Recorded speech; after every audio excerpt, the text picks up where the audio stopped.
உலக தமிழர்களுக்கும் தமிழறிந்த மாந்தர்களுக்கும் தமிழன் தொலைக்காட்சியின் வணக்கம்.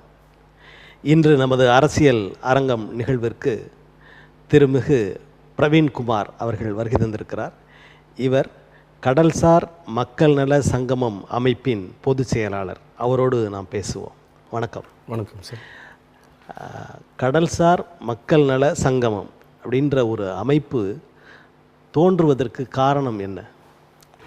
கடல்சார் மக்கள் நல சங்கமத்தை நாங்கள் ஆரம்பித்தது 2019. இது ஆரம்பித்ததின் நோக்கம் தமிழகத்திலே ஒட்டுமொத்த மீனவர்களுக்கான அரசியல் பிரதிநிதித்துவம் பெறப்படவில்லை. அவர்களுக்கு அதை எடுத்துச் செல்வதற்கான பிரதிநிதித்துவம் சரியான முறையில் இல்லை என்பதை நாங்கள் உணர்ந்தபடியினால் இந்த கடல்சார் மக்கள் நல சங்கமத்தை தோற்றுவித்து 2019 ஆண்டு முதல் நாங்கள் பழவேற்காடு முதல் நீரோடி வரை அரசியல் பிரதிநிதித்துவத்தை வலியுறுத்தியும் அரசியல் தலைவர்களை சிறப்பு விருந்தினர்களாக கொண்டு அவர்களை வலியுறுத்தியும் மக்களுக்கு ஒரு விழிப்புணர்வை ஏற்படுத்தி வருகிறோம். அரசியலில் அதாவது நிறைய அமைப்புகள் இருக்குது. தொடர்ந்து பல காலங்களாக உங்களுக்கு முன்பும் இருந்தது, இப்போவும் இருந்து கொண்டிருக்கிறது. அப்படி இருக்கும்போது இப்படி ஒரு புதிய அமைப்பு தேவைதானா? ஏன்னா அவங்களோட சேர்ந்து நீங்கள் செயல்படலாம் இல்லையா? புதிய அமைப்பு ஏன் தேவைப்படுகிறது என்றால், சுதந்திர இந்தியாவில் பல மீனவ அமைப்புகள் இருக்கின்றன.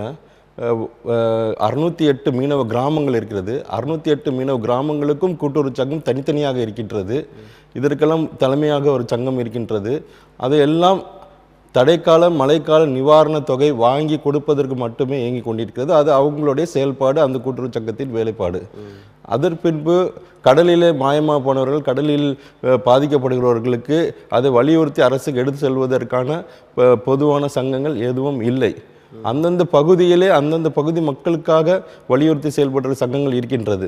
ஒட்டுமொத்தமாக தமிழகத்தில் இருக்கின்ற பொதுவான பிரச்சனைகளும் அந்தந்த மாவட்டத்திற்கான பிரச்சனைகளும் முறையான முறையில் தமிழகத்திலும் புதுடெல்லியிலும் அந்த பிரச்சனைகளை எடுத்து செல்வதற்கான அமைப்புகள் போதுமானதாக அது தொலைநோக்கு பார்வையோடு இல்லாதபடினாலும் நாங்கள் புதிய ஒரு சங்கத்தை உருவாக்கி அதன் மூலியமாக எங்களால் முடிந்ததை செய்து கொண்டு வருகிறோம்.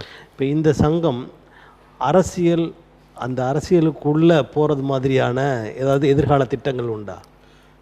அரசியல் விழிப்புணர்வும் மக்கள் மத்தியில் பெற வேண்டும் என்பது தான் எங்களுடைய பிரதானமான நோக்கம்.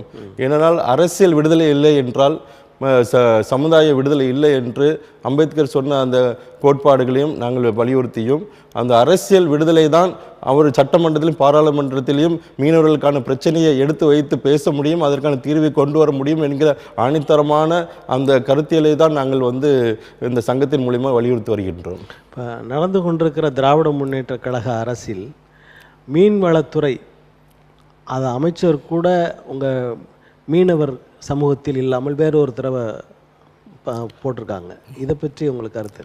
அதாவது இப்போ பொதுவாக என்ன சொல்கிறீங்கன்னா, மீன்வளத்துறை அமைச்சர் என்பவர் மீனவரை சார்ந்து இல்லாத ஒரு அமைச்சரை போட்டிவிட்டிருக்கிறார்கள் என்று சொல்கிறார்கள். மீனவர்களுக்கான வேட்பாளர்களே கடந்த ஆட்சி தொடக்க காலத்தில் 2 கட்சியிலுமே வேட்பாளரே நிறுத்தாது என்பது அவ்வளோ நிலையை நாங்கள் சந்தித்திருக்கிறோம். வேட்பாளரே இல்லாத பட்சத்தில் அமைச்சரை நாங்கள் எங்கு தேடுவது? அப்போ வேட்பாளர் நிறுத்துறதுக்கு அவங்க அந்த உங்கள் முன் வரல. 2 பெரிய கட்சிகளும் 2 பெரிய கட்சிகள் சென்னையை தவிர்த்து எங்கேயுமே மீனவ வேட்பாளர்களே அறிவிக்கவும் இல்லை, அவர்கள் நிறுத்தப்படவும் இல்லை, வெற்றி பெறவும் இல்லை. இப்போ நீங்கள் இந்த 2 கட்சிகளில் மேலுமே அதிருப்தியில் இருக்கிறீங்க அப்படின்னு நினைக்கிறேன். கடந்த 50 ஆண்டுகளாக இந்த 2 அரசியல் கட்சி தான் இருக்கின்றது. இந்த 50 ஆண்டு காலத்திலும் மீனவர்களுடைய வளர்ச்சி மேம்பாடும் எந்த உச்சத்தில் இருக்கின்றது என்பதை அனைத்து பொதுமக்களுக்கும் தெரியும். மீனவ சமுதாயத்து மாத்திரமில்லை, அனைத்து அதிகாரிகளுக்கும் அனைத்து பொதுமக்களுக்கும் தெரியும். நாங்கள் உச்சத்தில் இல்லை, தாழ்வான நிலையில் நோக்கி கொண்டு ஓரங்கட்டப்பட்டு ஒடுக்கப்பட்டு சென்று கொண்டு இருப்பதும் மக்களுக்கு தெரியும். அப்படி என்றால் இந்த 50 ஆண்டு கால ஆட்சியில் அவர்களுடைய செயல்பாடு மீனவர்களுக்கு எந்த விதத்தில் விடுதலை கொடுத்திருக்கிறது? இப்போ நம்ம மீனவர்கள், தமிழ்நாட்டில் இருக்கிற மீனவர்கள் எங்காவது தாக்கப்படும் போது அவர்கள் தமிழ்நாடு மீனவர்கள் அப்படின்னு பேசப்படுகிறாரே ஒழிய இந்திய மீனவர்கள் என்று பேசப்படுவதில்லை பெரும்பாலும். அது ஏன் என்று நினைக்கிறீங்க? அதாவது தமிழக மீனவர்கள் எல்லா கடலிலும் தமிழக மீனவர்கள்லாம் சென்று கொண்டிருக்கிறார்கள். நீங்கள் கன்னியாகுமரி மாவட்டத்தை பொறுத்தவரையில் அங்குள்ள மீனவர்கள் அவர்கள் கண்டம் விட்டு கண்டு சென்று மீன் பிடிக்கும் திறனை படைத்தவர்கள். அந்தமான் கடலிலே மீன் பிடிக்கிறவர்களும் தமிழர்கள். இந்தோனேஷியா கடல் பகுதியில் மீன் பிடிக்கிறவர்களும் தமிழர்கள். இப்படி தமிழர்கள் கடல் என்று சொல்லக்கூடிய வங்காள விரிகுடா கடலாக இருக்கட்டும், அரபிய கடலாக இருக்கட்டும், இந்தியன் ஓஷன் கடலாக இருக்கட்டும், இதுதான் பெருங்கடல். இதில் எல்லாம் மீன் பிடிப்பவர்கள் தமிழர்கள், மற்ற மீனவர்கள் மாநிலத்துக்காரர் இல்லை. ஆதலால் பெரும்பான்மையானவர்கள் அவர்கள் தமிழக மீனவர்கள் என்று சொல்லுகிறார்களா என்பது எங்களுக்கு புலப்படவில்லை. மற்ற விஷயங்கள்லாம் இந்தியா ஒரே நாடு அப்படிலாம் பேசுகிறாங்க. ஆனால் மீனவர் சிக்கல் மட்டும் பேசும்போது தமிழ் மீனவர்கள் அப்படின்றாங்களே, அதற்கான தமிழ் மீனவர்கள் சொல்கிறதுனால நாங்கள் பெருமை தான் படுகின்றோம். ஏன்னா தமிழர்கள் தான் எல்லா கோல் உச்சி சேர சோழ பாண்டிய காலத்திலிருந்து கடலை கோல் உச்சவர்கள் தமிழர்கள் தான். அதனால் அவர்கள் தமிழ் மீனவர்கள் என்று அவர்கள் அடையாளப்படுத்துகிறார்களா என்பது எங்களுக்கு தெரியாது. இல்லை, இப்போ இந்த ஒன்றிய அரசு இந்த தமிழ் மீனவர்கள் என்று சொல்லி அவர்களுக்கும் எங்களுக்கும் எந்த விதமான தொடர்பும் இல்லை, அவர்களை பாதுகாப்பதற்கான அவசியம் எங்களுக்கு இல்லை அப்படின்னு சொல்ல வராங்களா? அப்படி அவங்க அரசியல் அமைப்பு சட்டத்தை மீறி அவர்கள் பேசுவதற்கு வாய்ப்பு இல்லை. அப்படி பேசுவார்கள் என்றால் அவர்கள் தேச துரோக செயலை செய்கிறார்கள் என்று அர்த்தம். இப்போ மீனவர்கள் பொதுவாக மற்ற எல்லா இடங்களுக்கும் போய் மீன் பிடிக்கிறாங்கன்னு சொல்கிறீங்க. ஆனால் இலங்கை பக்கம் சென்றால் மட்டும் அவங்க வலைகள் வெட்டப்படுகின்றன, மனிதர்கள் அடிக்கப்படுகிறார்கள், இல்லை சுடப்படுகிறார்கள், இப்படியெல்லாம் நிகழ்வுகள் நடக்குது. அது மட்டும் அந்த ஏரியாவில் மட்டும். அதற்கு காரணம் என்னென்னு? அந்த பகுதியில் பாக்சலந்தி கடல் என்று அதுக்கு பெயர். அந்த கடல் பகுதியிலே பார்த்தீர்கள் என்றால் இரு நாட்டு மீனவர்களும் இருக்கின்றார்கள். இரு நாட்டு மீனவர்களுமே தமிழர்கள் தான். அவர்கள் வேறு ஒரு மொழி சார்ந்த மனிதர்கள் அல்ல, அவர்களும் தமிழர்கள் தான். அப்படி இருக்கும் பொழுது அதை கையாள்வதற்கு திறமையான அதிகாரிகளும் திறமையான பிரதிநிதித்துவம், அதாவது முதலமைச்சரோ அல்லது பிரதம மந்திரிகளை கொண்ட திறமையானவர்கள் அதை கையாளுவதற்கு இன்று வரை தயக்கம் காட்டிக் கொண்டிருக்கிறார்கள். ஏனென்றால் இருவரும் தமிழர்களே. அது ஒரு பெரிய சிக்கலை ஏற்படுத்தி கொண்டிருக்கலாம். இரண்டாவதாக என்று பார்த்தீர்கள் என்றால் 1974 ஒரு ஒப்பந்தம் போடப்பட்டிருக்கிறது. அந்த ஒப்பந்தத்தை இந்திய அரசு சரி, தமிழக அரசு வலியுறுத்தியும் சரி, அவர்கள் அதை நடைமுறைப்படுத்தவில்லை. அது அன்று தொடங்கி இன்று வரைக்கும் அந்த பிரச்சனை தொடர்ந்து கொண்டு தான் இருக்கிறது. இதற்கு விடிவு செய்வதற்கு யாரும் முன் வரவில்லை. அப்போது இதுக்கான பிரச்சனைக்கான தீர்வை ஆழமாய் சிந்தித்து பார்ப்பதற்கும் யாரும் வரவில்லை. அதனால் அது தொடர்ந்து கொண்டிருக்கின்றது. அது இந்த பிரச்சனை சம்பந்தமாக இன்று வரை அரசியல் செய்யப்படுகிறதே ஒழிய இலங்கை தமிழர்களுக்கும் தமிழக தலைமைக்கும் உள்ள ஒரு அரசியல்வாதிகள் ஏற்படுத்தி கொண்டிருக்கிறார்கள். தமிழகத்துக்கும் இந்தியாவுக்கும் உள்ள அரசியலை இங்கே தமிழ்நாட்டில் உள்ள அரசியல்வாதிகள் ஏற்படுத்தி கொண்டிருக்கிறார்கள். இவைகளெல்லாம் மீனவர்கள் பலிக்கடவாக ஆக்கி அவர்கள் அரசியல் செய்வது தான் இதில் உள்ளான கருத்து. இப்போ அந்த இடங்களுக்கு, அதாவது இலங்கை பகுதியில் மீன் பிடித்தால் இந்த மாதிரியான தொந்தரவுகள்லாம் இருக்குது, சிக்கல்கள் வருது, அடிக்கிறாங்க, எல்லாம் பண்ணுறாங்க. ஆக அந்த இடத்திற்கு மறுபடியும் ஏன் தமிழர்கள் மீனவர்கள் செல்ல வேண்டும்? அல்ல அங்கே போகாமல் இருக்கலாம்ல? இப்போ நமக்கு பசிக்கு என்றால் தாயானவள் உணவு கொடுக்க வேண்டும். வளர்ந்த பின்பு அவர்களே உணவை எடுத்து சாப்பிட கொள்ள வேண்டும். அப்படி இருக்கும் பொழுது அங்கு உள்ள பகுதியில் ஏறத்தாழ 7000 படகுகள் இருக்கின்றன.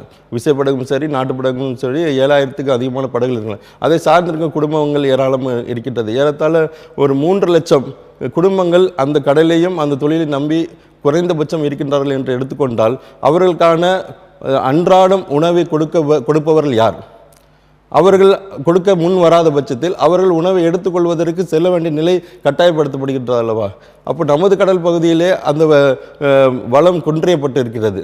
ஏனென்றால் பலவிதமான சூழல் காரணமாக அந்த இடத்தில் வளர்ச்சி இல்லாத மீனோட வளர்ச்சி வளம் இல்லை. இங்கெல்லாம் மீன் வளர்ச்சி இல்லை என்பதை காட்டிலும் மீன் வளர்ச்சி மேம்பாட்டுக்கு அரசு எதுவும் செய்யவில்லை. அந்த கடல் பகுதிக்கான எல்லா அரசாங்கமும் சரி, அது ஆந்திர பிரதேச அரசாங்கமாக இருந்தாலும் சரி, எல்லா கேரளா மாநிலமாக இருக்கட்டும், அந்த கடல் பகுதிக்கான மேம்பாட்டு திட்டங்களை பலவிதமான செயல்படுத்தி இருக்கிறார்கள். தமிழ்நாட்டில் அப்படிப்பட்ட எந்த ஒரு மேம்பாட்டு திட்டமும் செயல்படுத்தவில்லை. மீன் வளர்ச்சி அந்த இடத்துல இல்லை. ஆதலால் அவர்கள் கடந்து செல்ல வேண்டிய நிலை ஏற்படுகிறது. ஆனால் இப்போ நீங்கள் மீன் பிடித்து அவங்களுடைய உழைப்பிலிருந்து ஊதியத்தை பெறுவதை விட உயிர்கள் என்பது ரொம்ப முக்கியம். அவருடைய உயிர் என்பது மீனவர்களுடைய உயிர். பசியில் சாவதை காட்டிலும் சென்று விட்டு தன் குடும்பத்தை காப்பாற்றி விட்டு சாவதில் ஒன்றும் பெரிய விஷயம் இல்லையே. அதுதான் தொட்டு நடக்கின்றது. இப்போ இங்கே இலங்கை தவிர நிறைய இடங்கள்லாம் சொன்னீங்க. இந்தோனேசியா வரைக்கும் நம்ம மீனவர்கள் மீன் பிடிக்க போகிறார்கள். அந்த மாதிரியான இடங்களுக்கு ஏன் போக இவர்கள் மறுக்கிறார்கள், போவதில்லை?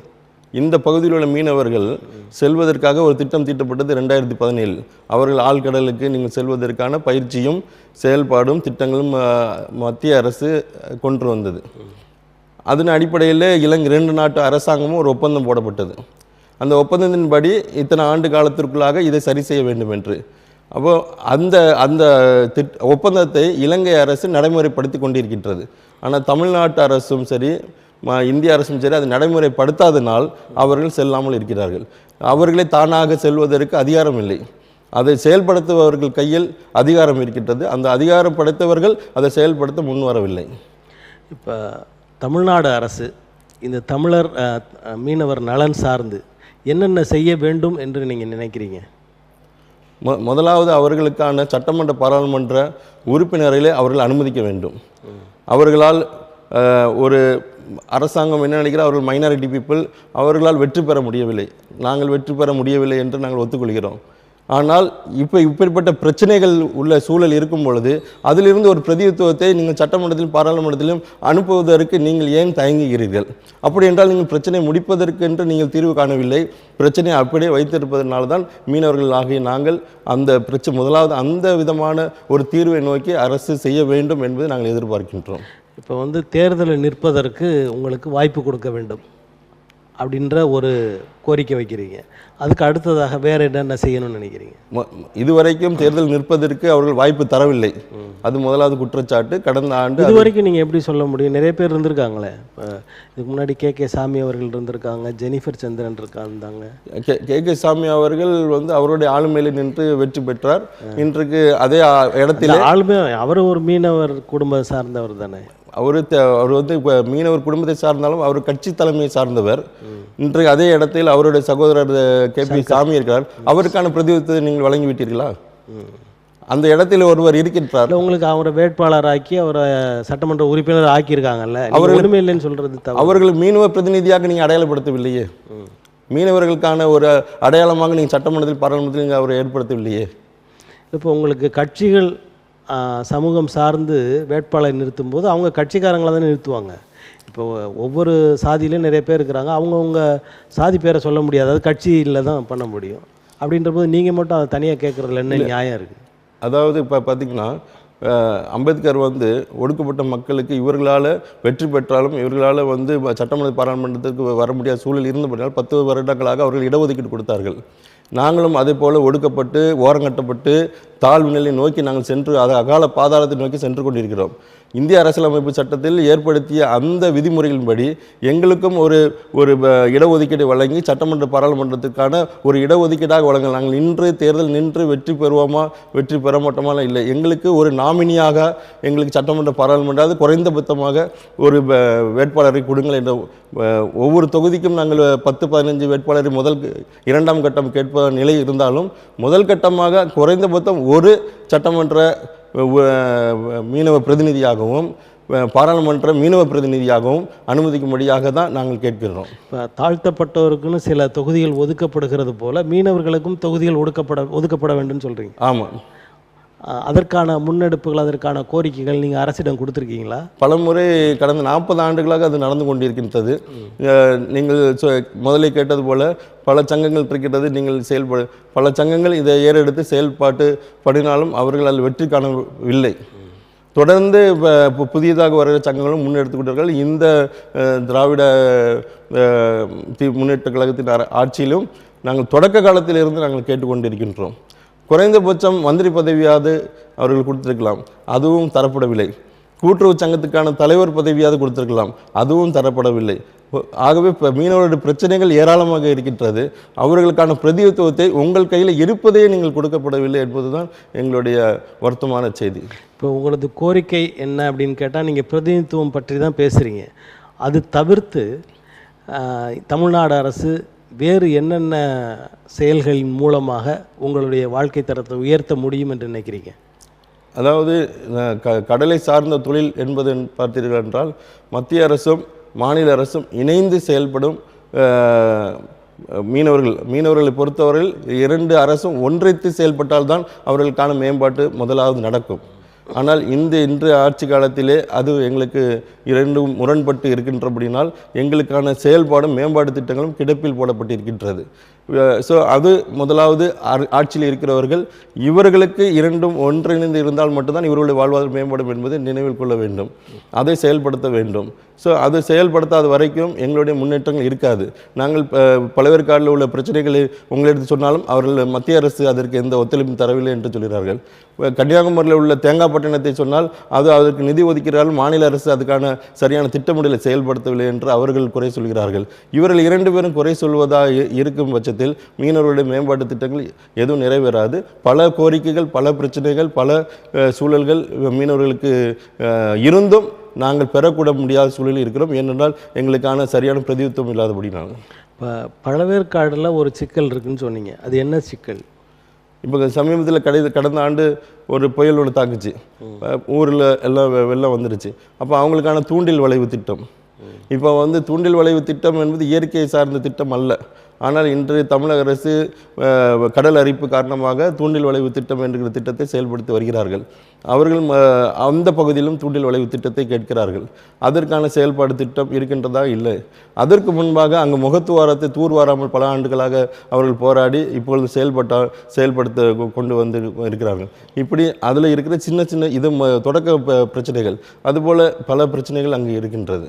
தேங்காய்பட்டினத்தில் அங்கே என்ன சிக்கல் இருக்குது? தேங்காய்பட்டினத்தை பொறுத்தவரையில் ஒரு துறைமுகத்தை கட்டினாருங்க, ஒரு 200 கோடி முதலீடு செலுத்தினா அது சரியான முறையில் அதை திட்டம் செயல்படுத்தப்படினால் அது ஒரு ஃபெயிலியர் திட்டமாக பயன்பாட்டுக்கு வந்தாலும் அது மீண்டும் ஆபத்து கால சிக்கலாகவே இருக்கின்றது. அது மறுபடியும் ரீப்ராசஸில் இருக்குது. அதை நீங்கள் எப்படி மாற்றணும்னு அரசுக்கு சொல்லியிருக்கீங்களா? அதாவது அரசு ஒரு திட்டமிடுது, நிதி ஒதுக்குது, அதுக்கான இன்ஜினியருங்கள் எல்லாமே கொண்டு வராங்க. இல்லை, அவர்கள் மீனவருடைய பாரம்பரிய அறிவு சார்ந்து அதை எப்படி கட்டமைக்க வேண்டும் என்று அவர்கள் அந்த ஆலோசனையில் ஈடுபட்டு அதன் பின்பு அதை கட்டமைத்தால் அது அந்த திட்டம் சிறப்பாக செயல்படும் என்பதை நாங்கள் எதிர்பார்க்கின்றோம். அவர்கள் மீனவர்கள் சார்ந்த பாரம்பரிய அறிவை கொண்டவர்களிடத்தில் எந்த கலந்து ஆலோசிக்காமல் இது அரசு எடுத்த முடிவு, அரசே செயல்படுத்தும், அரசுக்கு தெரியாது உங்களுக்கு என்ன தெரியும் என்ற நிலைப்பாடில் அதிகாரி இருக்கிறபடினால் இந்த செயல்பாடு தடை முட்டு ஏற்படுகிறது.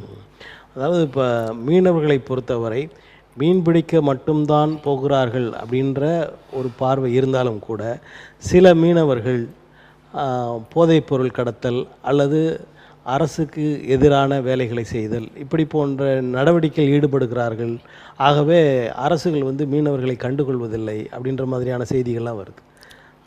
அதாவது பாரம்பரிய மீனவர்களாக வாழ்கின்ற யாரும் அப்படிப்பட்ட தொழிலை செய்வதில்லை.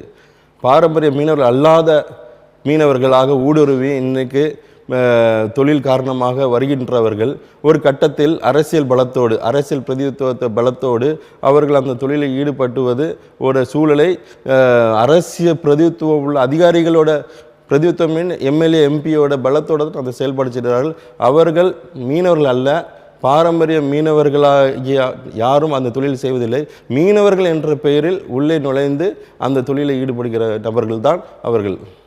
இப்போ நீங்கள் இங்கே மீன் வளம் இல்லை அப்படின்றதுனால நாங்கள் இலங்கை நோக்கி செல்கிறோம், அங்கே மீன் வளம் இருக்கிறதுன்னு சொல்கிறீங்க. ஆனால் இங்கே தமிழ்நாட்டில் அதாவது சின்ன குஞ்சுகள் முதற்கொண்டு எல்லா மீன் வளத்தையும் எடுத்துக்கொண்டு வருகிற மோசமான படகுகள் இருக்கின்றன. அதை பெரிய தனவான்கள், அதாவது பெரும் செல்வந்தர்கள்லாம் அதை பயன்படுத்துகிறாங்க அப்படின்னு சொல்கிறாங்க. இதை பற்றிய விவரம் சொல்லுங்கள். அதாவது நீங்கள் மீன் வளம் பெருகவில்லை, மீன் குஞ்சுகளை பிடித்து கொண்டு வருகிறார்கள் என்று நீங்கள் குற்றம் சாட்டுகிறீர்கள். அரசு அந்த மீன் குஞ்சுகளை பாதுகாப்பதற்கும் அந்த மீன் குஞ்சுகள் வளர்வதற்கும் ஒரு நேரத்தை ஒதுக்குகிறது. அதுதான் மீன்பிடி தடை காலம். அந்த காலத்தில் தான் அவர்கள் அரசு சொல்கிறது இந்த அறிவியல் ஆராய்ச்சி திட்டங்களின்படி இந்த காலத்தில் மீன் வளர்க்கப்படுகின்றது, வளர்ச்சி அடையப்படுகிறது. அப்போ அதில் மீனவர்கள் கடலில் செல்லப்படவில்லை, செல்வந்தர்கள் படைத்த படகுகள் செல்வதில்லை. அப்படி இருந்தும் செல்வந்தர்கள் படைத்த படகுகள் செல்வதில்லை. அப்படி இருந்தும் மீன் ஏன் வளர்ச்சி அடையவில்லை? அரசு மறுபரிசீலனை செய்யப்பட வேண்டும். அதில் அது ஊடுருவி அந்த செயல்பாடு திட்டத்தில் எதிர்த்து செல்கின்ற படகுகள் அதோட நிறுத்தங்கள் எல்லாம் அரசின் கையில் இருக்குது. டோக்கன் சிஸ்டம் ஒன்று வச்சுருக்கிறாங்க. டோக்கன் வாங்கிட்டு தான் படகு போகுது. அப்போ நீங்கள் டோக்கன் கொடுக்காம படகு போட்டால் நீங்கள் தான் வந்து டேக்கர் பண்ணணும். அரசு செயல்படாதனால தான் இதை போன்ற தப்பிதங்கள் நடக்கின்றது. இப்போ இந்த 2 அரசுகளுமே மீனவர்களுக்கான பிரதிநிதித்துவத்தையும் தரவில்லை, அவருடைய வாழ்வாதாரங்களுக்கும் உதவி செய்யவில்லை என்ற நிலையில் அடுத்த அரசு யாராவது வேறு அரசு வந்தால் நல்லாயிருக்கும் அப்படின்னு நினைக்கிறீங்களா? நிச்சயமாக இப்போ புது மாற்றத்தை நோக்கி அனைவரும் எதிர்பார்த்து கொண்டிருக்கிறோம். நீங்கள் ஆட்சிக்கு வருபவர்கள் முதலாவது எங்களுடைய வாழ்வாதாரம், அடிப்படை தேவைகள் உள்ள உண்ண உணவு, உடுத்த உடை, இருக்கும் இடம், இதற்கான மேம்பாட்டத்துக்கான அறிவு பெற்றவர்களாக வர வேண்டும் என எதிர்பார்க்கின்றோம். அதுக்கு இப்போ விவசாய மகன் என்று எதிர்க்கட்சி தலைவர் சொல்லிக்கொண்டு இருக்கிறார். நான் ஒரு விவசாயி மகன், இது நான் ஒரு மீனவனின் மகன் அப்படின்னு சொல்லக்கூடிய நபர்கள் யாரும் இன்னும் வரவில்லை. விவசாயத்தை குறித்து அவருக்கு நன்றாக தெரிகிறபடினால் அந்த விளைச்சல் எப்பொழுது வரும், எப்பொழுது செயல்படும், அந்த அறிவு பெற்றபடினால் அதுக்கேற்ற திட்டத்தை அவர் செயல்படுத்துகின்றார். ஆனால் மீனவரை சார்ந்து மகன்கள் யாரும் ஆட்சியில் அமராதபடினால் எங்களால் வந்து செயல்படுத்த முடியவில்லை. எங்களுக்கு போதுமான விஷயத்தை பெறப்படவில்லை. ஸோ நாங்கள் அதற்கேற்றபடி ஆட்சி அதிகாரத்தில் வரும்பொழுது தான் எங்களுக்கான அந்த வருகின்ற புதிய அரசு, புதிய மாற்றத்தை கொண்டவர்கள், மீனவ பிரதிநிதியை கொண்ட ஒரு அரசாகவும் அந்த அறிவை சார்ந்தவர்களை ஒரு குழுவாக அமைத்து செயல்படுகின்ற ஒரு திட்டம் கொண்டவர்களாகவும் இருந்தால் நாங்கள் வரவேற்கின்றோம். இப்போ நாம் தமிழர் கட்சியின் ஒருங்கிணைப்பாளர் சீமான் அவர்கள் வந்து மீனவர்களை பற்றி அதிகமாக பேசுகிறார். அவர்களுடைய வாழ்வாதாரத்தை உயர்த்துவதற்காக நாங்கள் பாடுபடுவோம் இதெல்லாம் பேசுகிறார். அப்படிப்பட்ட நபர் தமிழ்நாட்டின் அரசியலில் அந்த ஆட்சி அதிகாரத்தில் அமர்ந்தால் உங்களுடைய ஒவ்வொரு கோரிக்கையும் நிறைவேற்றப்படும் என்று நினைக்கிறீங்களா? இப்போ நாங்கள் சங்கம் வைத்து நடத்தி கொண்டிருக்கின்றோம். நாங்கள் வெறும் டிவி பேட்டி, மீடியா பேட்டி கொடுத்துட்டே நாங்கள் இருந்து கொண்டிருந்தால் எங்களை யாரும் ஊருக்குள்ளேயோ இல்லை மக்களோ யாரும் அங்கீகரிக்க மாட்டாங்க.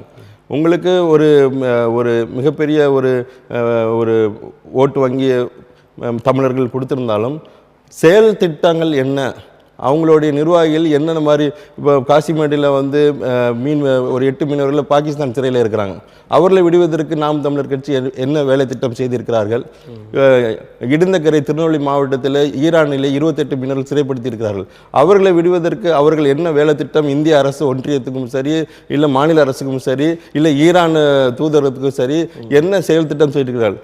அவர்கள் இன்று வரை பேசிக்கொண்டே இருக்கிறார்கள். அவரிடத்தில் நாம் எதிர்பார்ப்பது என்பது இந்திய சூழலில் அது சால சிறந்ததல்ல. தமிழ்நாடு அரசியலில் புதிதாக நடிகர் விஜய் அவர்கள் உள்ளே வந்திருக்கிறாரு. அவர் தமிழக வெற்றி கழகம் அப்படின்ற பெயரில் அந்த கட்சி தொடங்கி மாநாடையும் மிக சிறப்பாக நடத்தினார்.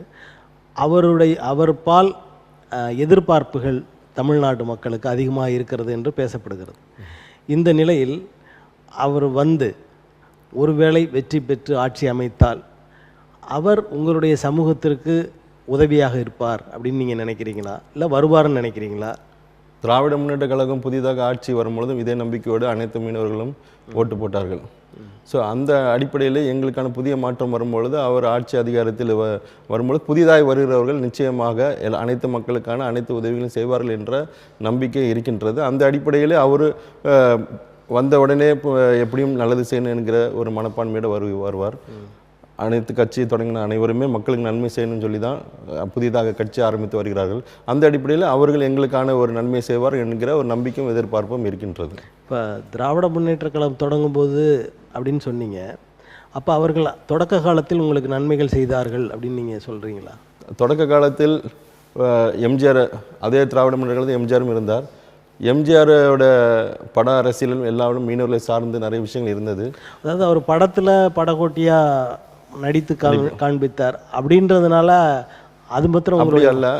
அதோட செயல்பாடும் அவரோட ஆட்சி காலத்தில் செயல்படுத்தப்படினால் அவர் சாகும் வரைக்கும் அல்ல, பிற்பாடும் அவர் ஆட்சி காலத்தில் தானே மீனவர்கள் சுடப்பட்டார்கள்ன்ற செய்திலாம் உண்டு.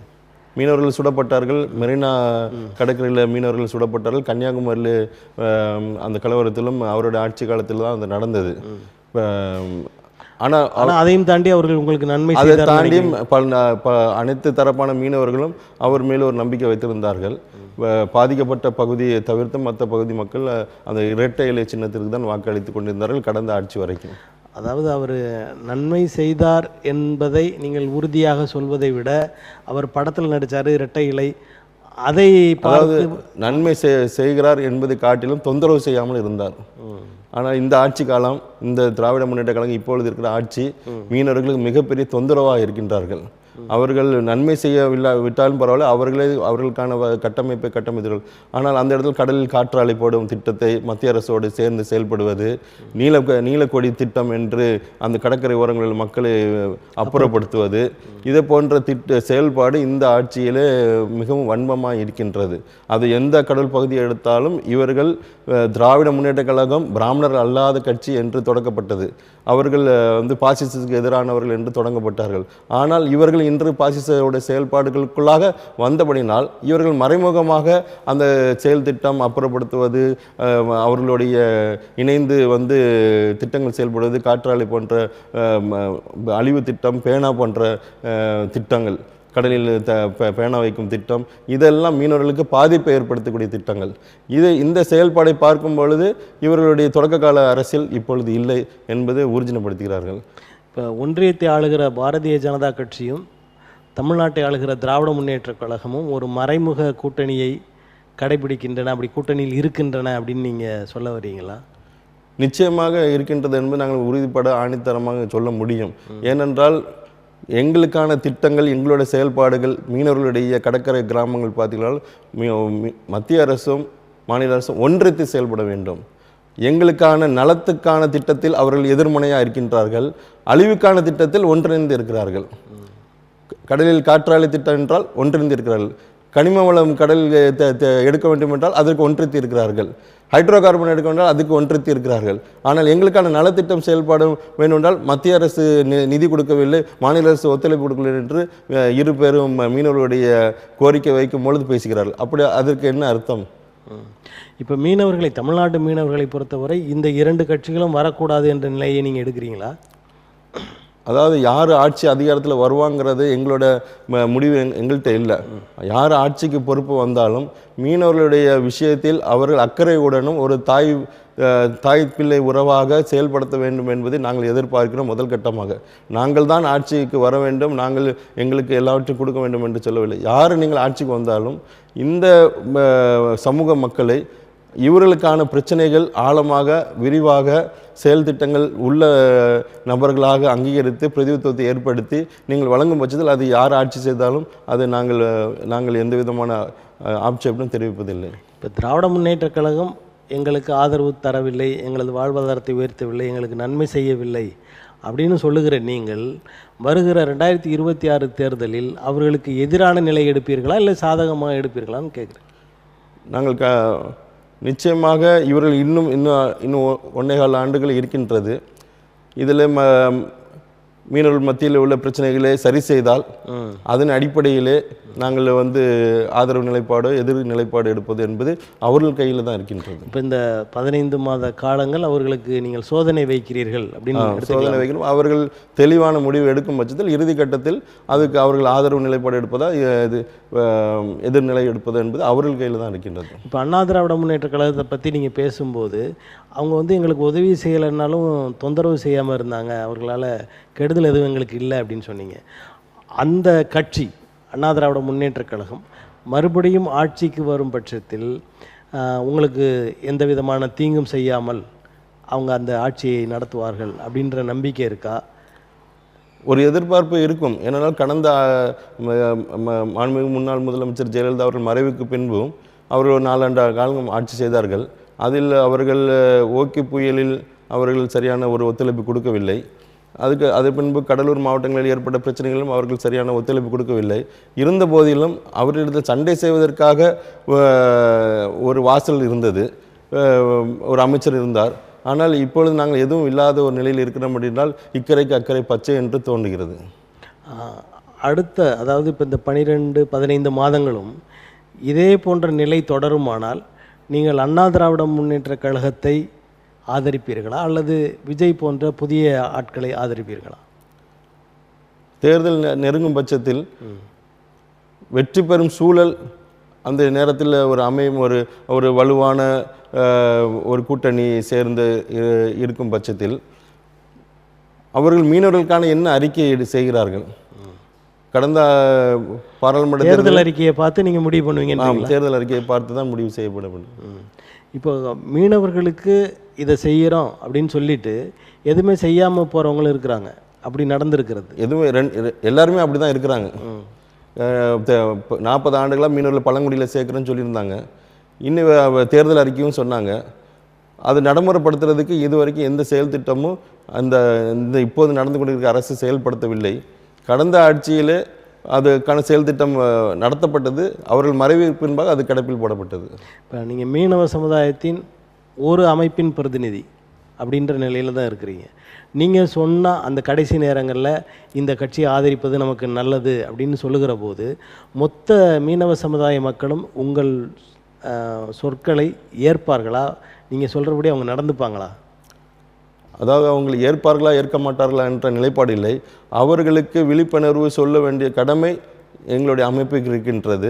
ஏனென்றால் அந்த சமூகத்திலிருந்து பிறந்தபடினால் அவர்களுக்கு அந்த கடமையை சொல்ல வேண்டிய நிலைப்பாடு இருக்கிறது. இந்த சொல்லுகிற பட்சத்தில் ஒட்டுமொத்த பழவேற்காட்டிலிருந்து நீரோடி வரைக்கும் உள்ள அனைத்து 608 கிராமங்களிலும் 14 மாவட்டங்களிலும் சொல்லக்கூடிய ஆற்றல் எங்களிடத்தில் இருக்கின்றது. ஓட்டு போடும் உரிமை மக்களுடையது. அவர்கள் இறுதி கட்டத்தில் அவர்கள் முடிவெடுப்பது அவர்கள் கையில் உள்ளது. இப்போ சில கிராமங்களை பார்த்திங்கன்னா இந்த பங்கு தந்தையர் அவருடைய ஆளுகையில் தான் இருக்கிறதா அவங்க சொன்னால் எல்லா மக்களும் அந்த மக்களெல்லாம் கேட்பார்கள்.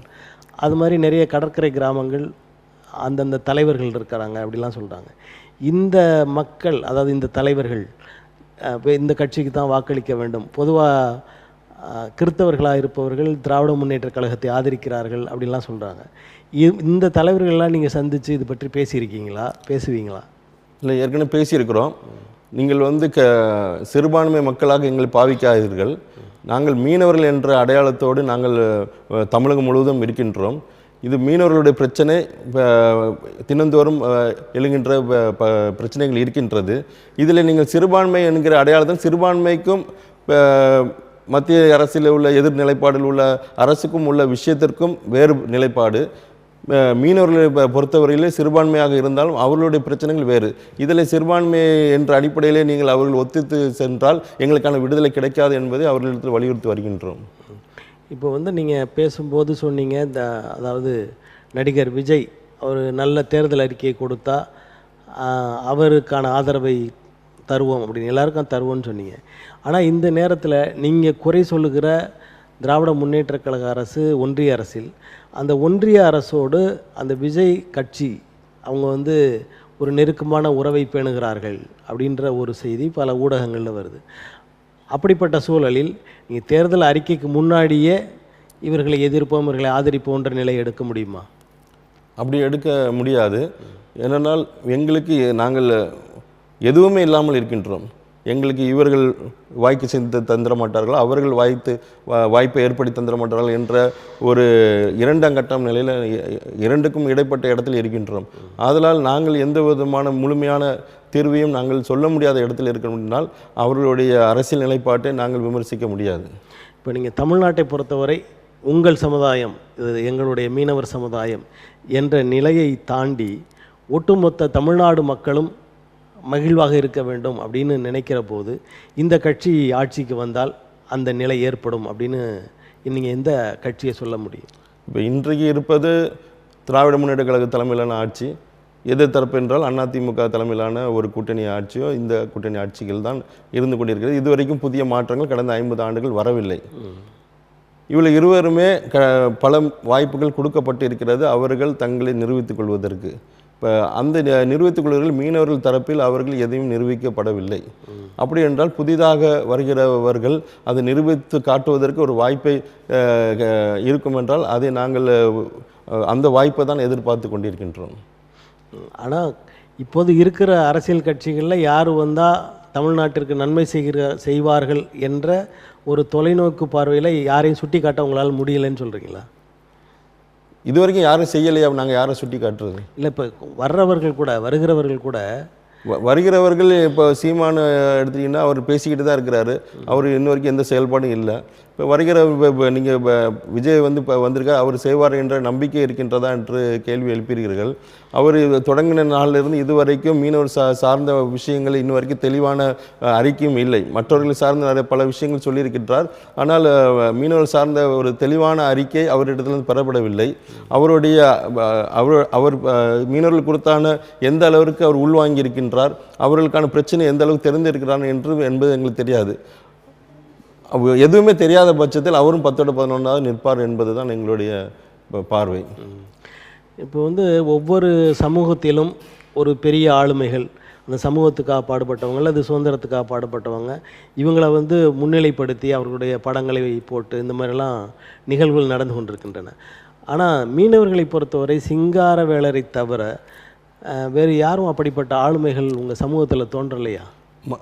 கடந்த 2023 75வது சுதந்திரத்தை முன்னிட்டு மத்திய அரசு அதுக்கு முன்பாக ஒரு ஆய்வு, மறைக்கப்பட்ட சுதந்திர போராட்ட வீரர்கள் என்று. அதாவது சிங்காரவேலர் ஒரு ஆளுமையாக அவர் வெளியரங்கத்திற்கு வெளி உலகத்திற்கும் தெரியப்பட்டிருந்தார். வெளி உலகத்துக்கு தெரியாத நிறைய ஆளுமைகள் கடற்கரையில் இருக்கின்றது. அதை இன்ற நாளில் ஒரு உதாரணமாக சுதந்திர போராட்ட வீரர் என்று தூத்துக்குடி தலைமையாக கொண்டு செயல்பட்ட ஒரு மாமன்னர், அவரை மத்திய அரசு அங்கீகரித்திருக்கிறது. அவர் ஒரு சுதந்திர போராட்ட வீரர் என்று. பாண்டியாபதி என்ற தேர்மாறன் என்பவரை மத்திய அரசு அறிவித்து, அவர் ஒரு கிறிஸ்தவ சிறுபான்மை பிரிவில் இருந்தவர் தான், ஆனால் சுதந்திரத்துக்காக போராடினார் என்ற ஆய்வு அறிக்கையின்படி அவர் அங்கீகரித்திருக்கிறது. பரதவர்ம பாண்டியாபதி என்ற தேர்மாறன் அவரை அங்கீகரித்திருக்கிறது. அவர் அங்கீகரித்த அந்த நாள் முதல் அதை சார்ந்த எங்களுடைய மக்கள் அவரை அடையாளப்படுத்தி செயல்படுத்தி கொண்டு வருகின்றார்கள்.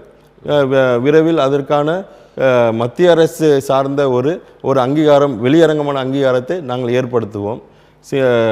பல அரசியல் தலைவர்கள் இருக்கிறார்கள், ஆளுமை உள்ள தலைவர்கள், அரசியலில் கடந்த காங்கிரஸ் ஆண்டுகளில் இருந்த தலைவர்கள் இருக்கின்றார்கள். அவர்கள் அவ்வப்போது இப்பொழுது நாங்கள் நினைவு கூர்ந்து கொண்டு வருகின்றோம். இவர்களைப் போல நம்ம ஒரு அரசியல் ஆளுமை வேண்டும் என்பதை அடிப்படையில் தான் நாங்கள் இந்த அரசியல் விழிப்புணர்வை ஏற்படுத்தி கொண்டிருக்கின்றோம். இப்போ ஒவ்வொரு சமூகத்திலும் அதிகமான பேர்களை சொல்கிறாங்க. ஒரு சமூகத்தில் எடுத்துகிட்டா ஒரு 10 பேர் 12 பேரை உடனே சொல்லிடுவாங்க. ஆனால் நீங்கள் வந்து 2 பேர் தானே சொல்ல முடியுது. இல்லை, உங்களுக்கு நாங்கள் அது உங்களிடையே விழிப்புணர்வே இல்லையா? இல்லை, நான் இப்பொழுது உங்களுக்கு பேரை அடுக்க வேண்டும் என்றால் ஒரு 15 நபர்களை உங்களுக்கு அடுக்க முடியும். ஒரு 5 பேரை சொல்லுங்கள். இங்கே பழவேற்காடுலேருந்து எடுத்துக்கொண்டு சிங்காரவேலர், ஐயா ஜீவரத்னம், ஒரு ஜேஎல்பி ரோச் விக்டோரியா, லூர்த்தம்மாள் சைமன், சின்னாண்டி பக்தர், இது போன்றவர்கள் எங்களுடைய சார்ந்த சமூகத்தை சார்ந்த. அதற்கு பின்பாக 2ஆம் கட்ட பார்த்தீர்கள் என்றால் வலமுரி ஜான், இவர்களை போன்ற பல நபர்களை நாங்கள் அடையாளம் காட்ட முடியும். ஆனால் உங்கள் விழாக்களில், உங்கள் கூட்டங்களில் அப்படிப்பட்டவர்களுக்கு முக்கியத்துவம் தரப்படுவதில்லை அப்படின்ற ஒரு குறைபாடு இருக்கிறது மாதிரி தெரியுது. இல்லை, எங்களோட ஒவ்வொரு பேனர்லேயும் குறைந்தபட்சம் ஒரு 11 நபர்கள் எங்கள் அந்த பேனரில் இருப்பாங்க. அதாவது உங்கள் பேனரில் இருப்பாங்க, அது மக்களுக்கு தெரியப்படுத்துகிற நிலையில் எதுவும் இல்லை. இல்லை, இன்றைய கடந்த ஒரு 10 ஆண்டுகளுக்கு முன்பாக சிங்காரவேலரை கன்னியாகுமரி மாவட்டத்துக்கு தெரியாது, இன்றைக்கு தெரியும். லூர்த்தம்மாள் சைமனை பரவலாக தெரியாது, இன்றைக்கு அப்படி இல்லை. இன்றைக்கு உள்ள இந்த கடந்த 10 ஆண்டுகளில் விழிப்புணர்வு அடைந்து அனைவருக்கும் எல்லா தலைவர்களும் தெரியக்கூடிய சமூகத்தில் ஆர்வம் உள்ளவர்கள், அரசியலில் ஆர்வம் உள்ளவர்கள் அனைவருக்கும் இவர்களை குறித்து தெரியும். இப்போ சமூகத்தில் உங்களுக்கு தெரியும், இந்த உங்களுடைய மக்களை உங்களுக்கு தெரியும், உங்கள் பேராளுமைகளை தெரியும். ஆனால் இப்போ லூர்தம்மாள் சைமன் போன்றவர்கள்லாம் காமராஜர் கக்கனுக்கு பிறகு நேர்மையான ஒரு அமைச்சர் அப்படின்னு போற்றப்பட்டவர். அது மட்டும் இல்லாமல் இந்த போட்டெல்லாம் வெளிநாடுகளில் இருக்கிற இதெல்லாம் இங்கே கொண்டு வந்தவர். அது இல்லாமல் மீன்களுடைய புது வகை மீன்களை எல்லாம் இங்கே கொண்டு வந்தவங்க. அப்படிப்பட்ட ஒரு பொதுத்தன்மை வாய்ந்த ஒரு ஆளுமையை ஏன் நீங்கள் பெரிதாக தமிழ் சமூகத்துக்கு எடுத்து கூறவில்லை அப்படின்னு கேட்குறேன். தமிழ் சமூகத்துக்கு இந்த லூர்த்தம்மாள் சைமனை போன்றவர்களே தமிழ் சமூகத்தை ஏன் பெருவாரியாக அவங்களுக்கு தெரியல நிறைய பேருக்கு.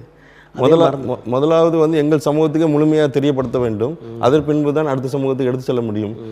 இன்றைய கடந்த 5 ஆண்டுகளில் இப்பொழுது நாங்கள் எங்களுடைய சமூகத்தில் உள்ள ஆர்வலர்கள் அனைவருக்கும் அவர்கள் எடுத்து சென்று நிறைவு பெற்று இருக்கின்றது.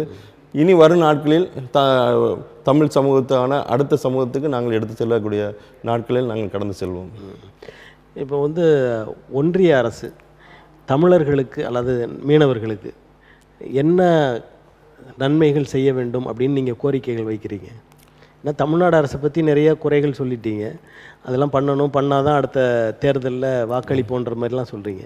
ஒன்றிய அரசை பொறுத்தவரை என்னென்னலாம் அவங்க பண்ணணும் உங்களுக்கு அப்படின்னு நினைக்கிறீங்க?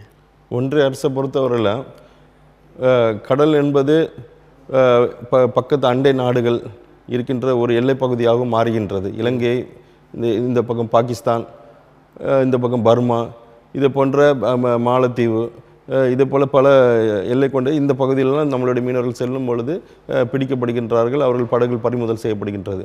இது ஒரு ஒருங்கிணைந்த ஒரு செயல் திட்டம், ஒரு குழு அமைக்கப்பட வேண்டும்.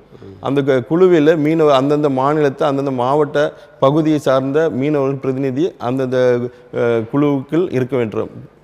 பிரதானமான குழு, மாநில அளவான குழு, மாவட்ட அளவிலான குழு, அந்த பகுதிக்கான குழுவாக செயல்படும் பட்சத்தில் இதை அரசு ஒரு சட்டமாக கொண்டு வர வேண்டும்.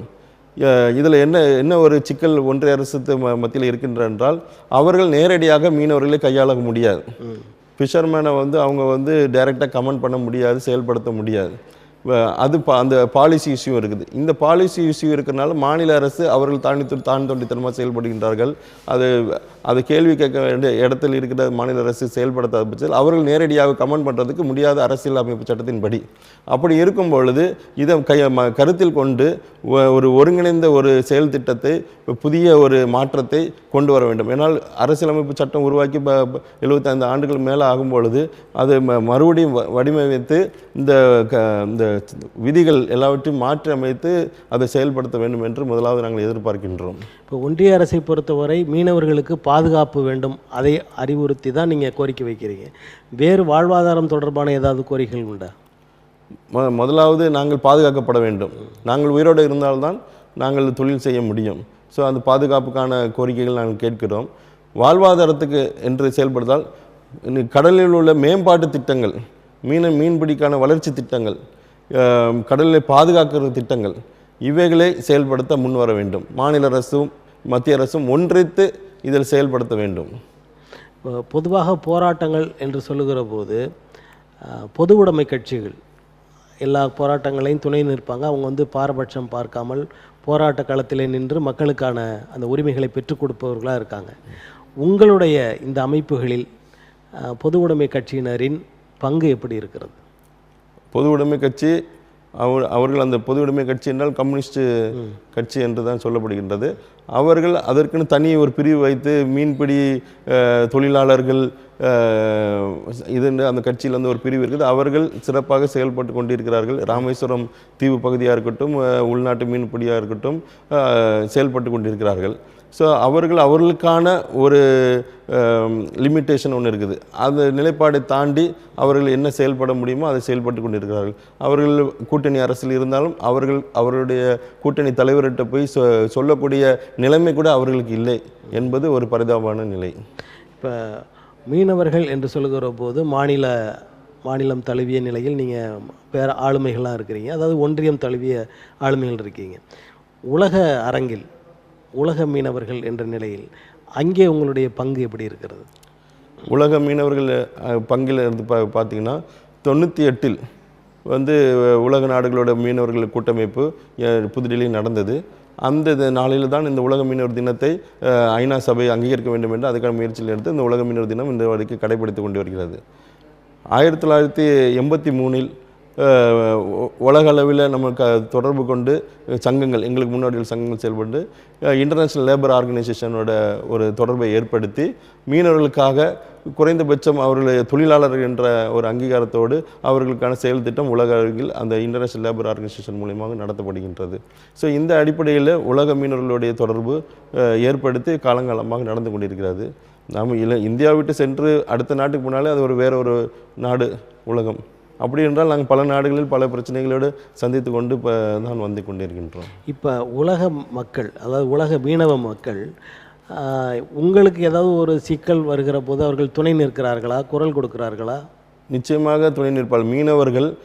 மீனவர்களுக்கென்று இல்லை, எந்த சமூகம் ஒரு கடல் வழியாகவோ ஒரு தவறாக வந்து மாட்டிக்கொண்டாலும் அவர்களை பாதுகாத்து அவர்களுக்கான குறைந்தபட்ச உணவும் தங்குமிடத்தை கொடுத்து உதவி செய்வது தொன்று வருகிற பண்பாட்டு முறையில் உள்ளபடினால் இந்த மீனவர்கள் இலங்கையில் பிடிபட்டாலும் இலங்கை மீனவர்கள் அங்கு இந்த மீனவர்களுக்கு உதவி செய்கிறார்கள்.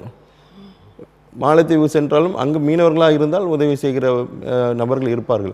இப்படி ஈரான் சிறையில் வந்து மீனவர்கள் மாட்டிக்கொள்கிறார்கள். அங்குள்ள மீனவர்களுடைய ஒத்துழைப்போடு தான் அவர்கள் அங்கு மீன் பிடிக்க தொழில் செய்து கொண்டிருக்கிறார்கள். அதில் மீனவர்கள் ஒத்துழைப்போடு தான் இருக்கிறார்கள். இப்போ வந்து நவம்பர் 21 மீனவர் நாள், உலக மீனவர்கள் நாள்.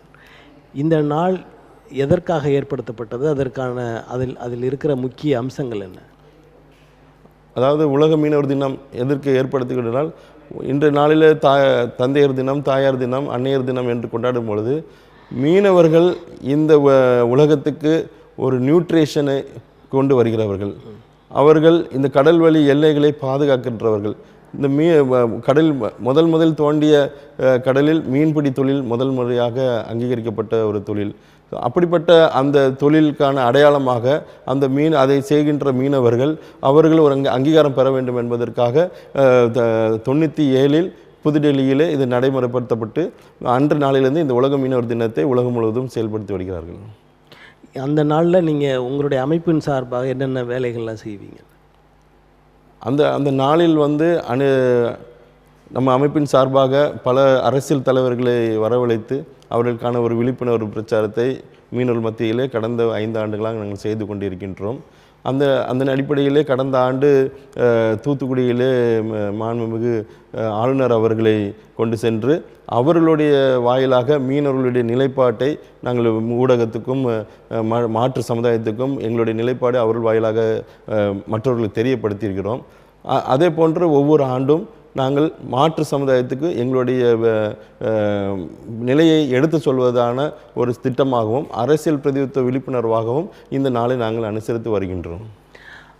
இவ்வளவு நேரமாக உங்களது கருத்துக்களை தமிழன் தொலைக்காட்சி வாயிலாக மக்களுக்கு தந்தமைக்கு எங்களது நன்றி. நேயர்களே, அடுத்த அரசியல் அரங்கம் நிகழ்வில் மற்றொரு ஆளுமையுடன் சந்திப்போம். நன்றி, வணக்கம்.